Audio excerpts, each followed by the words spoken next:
Hi there, it's Lara, Dodo, and Oren, Rosen from Bedrock Affect. So we've been having a sidebar discussion about geese and just really what have geese got to do with business. So here we go. It's actually not a new concept. Many of you will have heard it, and I'm probably going to butcher the rephrasing of the leadership lesson, but here it is. If you've ever watched Canadian snow geese when it comes to fall and they are migrating away for the winter, they actually fly in a V shape. You've seen them overhead? I've seen them, yes. I've never deliberately watched Canadian snow geese fly, but I know birds fly in a V You shape. don't watch snow geese? It's very fun. Next time you see them, you'll remember this discussion. And they make a lot of noise. Have you heard they're like squawking? Yes. All right. So everything is by design. So apparently how it goes is these geese fly in a V. And the one at the front is actually doing most of the work because they're breaking through the wind barriers, right? And so that's the leader. But because it's such hard work, the ones at the very back, so the tail ends, which is actually the easiest role because they've got the benefit of kind of having everyone else like take all the wind, right? They're the ones making all the noise. The back geese are the ones that are making all the noise to encourage the ones at the front to keep going. It's like, yes, you can. It's the yes, we can from the standpoint of these geese cutting through. But what happens is when the front one gets tired, they rotate to the back. The next one's up and they rotate. So they actually have this whole method of those that go first carving the way, those at the back who are kind of supporting the troops, and then they all take turns. And the formation apparently is aerodynamically very effective. Unbundle that into teamwork. There's actually 4 deliberate steps that come from the Canadian snow geese story. Number 1 is the forming. So next time, watch, they don't just arrive in the V, they actually like fly around and assemble themselves.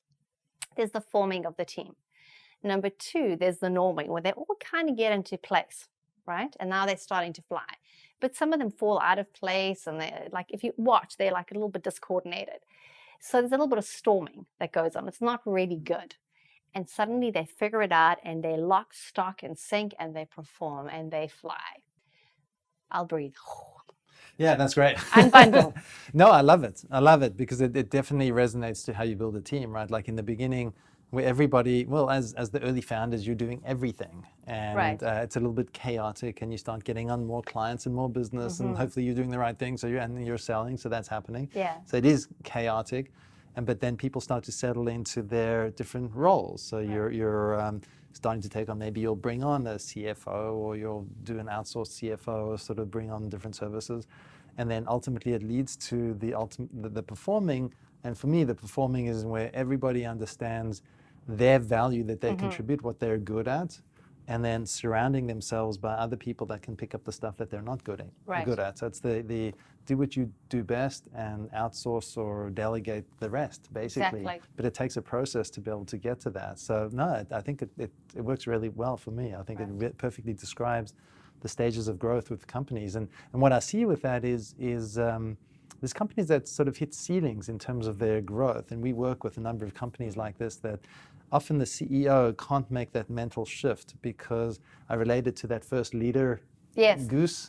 The forming, yeah, the Yes, first guy up front. he's up front, right? Like that leadership position, you're plowing through, which that brings with it significance. I'm sort of carving the path here and taking on this role. It's just an important role.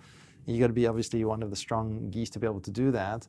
Right. But at some point, you've got to acknowledge that you can't take it further. You got to go to the back, take a bit of a break, let somebody else take the reins. But that could be humbling, right? Yes. And so I think CEOs and leaders sometimes hit that point where they don't want to admit that they don't have all the answers, or they don't have the ability to be able to take it to the next level. But sometimes the founders of a company, the founding CEOs, they just don't have the right profile and don't have the right experience to take the company to the next level. And you got to have the humility to recognize that, know that it's going to be the best thing for the company, the best thing for the team, to maybe bring someone else in, or go get some coaching for yourself. But it takes humility to recognize that. But I have seen a lot of companies get stuck and fail because that front goose or geese just wants to keep doing it, and they eventually just crashes and burns. But it doesn't help, and they have a goose egg. Okay, that was so End bad. up with a goose egg. But as you're saying, that two scenarios come to mind, not scenarios, realities.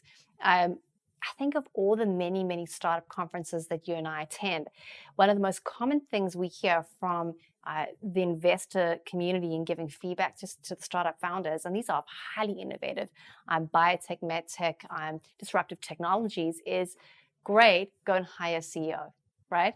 We hear that over and over. Great, go hire a leadership team. So number one, exactly. If you're not going to see that you need to move to the back, you're going to hear it from investors or from your teams underneath you. But you've got to really be prepared to listen to what's being said, right? Yeah, it's just adding to that, back to the quote you had mentioned before. It's I'm not as sweet as I used to be. I'm more compassionate. Yes. Like as a CEO of as a former CEO of a software company that I built and we ended up selling, like I went through some of this. Yes. Now, wherever I got it from, I did have the mindset that if the board didn't feel I was the best CEO for the company, I was a shareholder in the company, so I had the mindset that, okay, if they want to remove me and put another CEO in, then that's fine, because that's the best interest of the company. It never came to pass, and I'm not sure how I would have handled it. Today, I'm pretty sure I would be fine. I've worked on myself enough. Back then, probably I would have been okay, because that was my mindset going into it. But it does, like, I do get it. Like, you've built a company, you've built 5, 10, 15 years into the company. It's your life's work, it's your baby, and you want to babysit it and take it to the next level. But sometimes you really have to recognize that, and I get how tough it is. I just wanted to interject that, having been there and been in those shoes, it's tough to admit as a CEO that you don't have all the answers. Right. But trust me, it comes, people respect it. When you say that I don't have the answers, I'm going to go figure it out, I need to get some coaching, people absolutely respect it, because you know what? Everybody else around you, they've felt the same things and they recognize it. And the fact that you're able to admit and vocalize it, people have enormous respect for that. You know, we can all relate to sports analogies. And I think the one that, as you're talking through, that comes to mind is the same coach who coaches a child at the kind of recreational level is not going to be the same coach who takes a potential Olympic athlete to the Olympics, right? So if you were to think of the business as the potential Olympic athlete, the likelihood of that child making Olympics in a given area, if the raw talent is there, is highly influenced by the coach. And there's a time for the recreational coach, there's a time for the coach who does strengths-based training, there's a time for the coach who works on technique, nutrition, and then the actual sporting activity. You need different coaches, just like the geese needed different leaders. And so it's, to your point, being able to unbundle your emotion from what needs to be done. From those out there who are in corporations and are thinking, well, how does this apply to me? I'm kind of in the matrix grid. I remember one of the first things said to me in my first kind of key promotion role. My leader at the time said to me, your first priority is to think about who will replace you. And I was young and I was very offended, because I thought, replace me? Like, I had the sense of hanging on. Like, what do you mean replace me? I just got this role, you know. And it took me a while to be able to understand that. And really now with hindsight, I want to, you know, kind of knock on the head the younger version of myself, to say, obviously, how can you continue to grow if you don't have people who can replace you? That is how you grow, is when you have sustainable infrastructure, that when you are removed, things don't crumble down, right? And that's back to either A, being able to make room for someone who is stronger than you. And that's the idea, because if you replace with stronger, you build faster, right? Actually makes you look much better, right? And two, it's about this Olympic athlete concept that sometimes we're great for a certain leg of the race, but the athlete needs something a little bit different, right? Likewise with our Canadian snow geese. They're not getting to Africa if the same guy stays in the front, right? Right. And I'll add, from a financial standpoint, many of these companies, the CEOs are so diluted at the end of the process, because they've held on to it, that they have like a minority holding in the company, the company they founded, because they've held on too long. If you get someone who has the strength that can take it further and faster, you're going to, at the end of the day, hold into more equity than you'll probably end up with if you're just trying to keep doing it yourself and just get more money to pump it up, because you just get diluted down to nothing. It's true. So I think a message out there, whether you're working within a corporation or whether you are a founder, an owner, or someone who's keenly influential in scaling your business, here's what I'm going to say.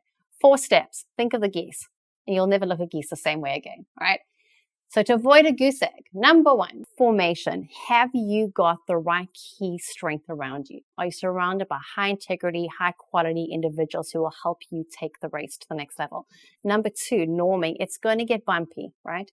So the norming part can feel good that you're checking boxes, but be very careful that you're not just checking boxes to say, we have the infrastructure needed? Have you got the right infrastructure? So that's back to, again, different level of coaching for that Olympic athlete. Number 3, storming. Yeah, things are going to fall apart. The wheels will come off the bus. You might run out of funding. You might lose your key team to a competitor. Someone might steal your IP. You might be in a lawsuit. Things are going to go yuck. And it's okay, right?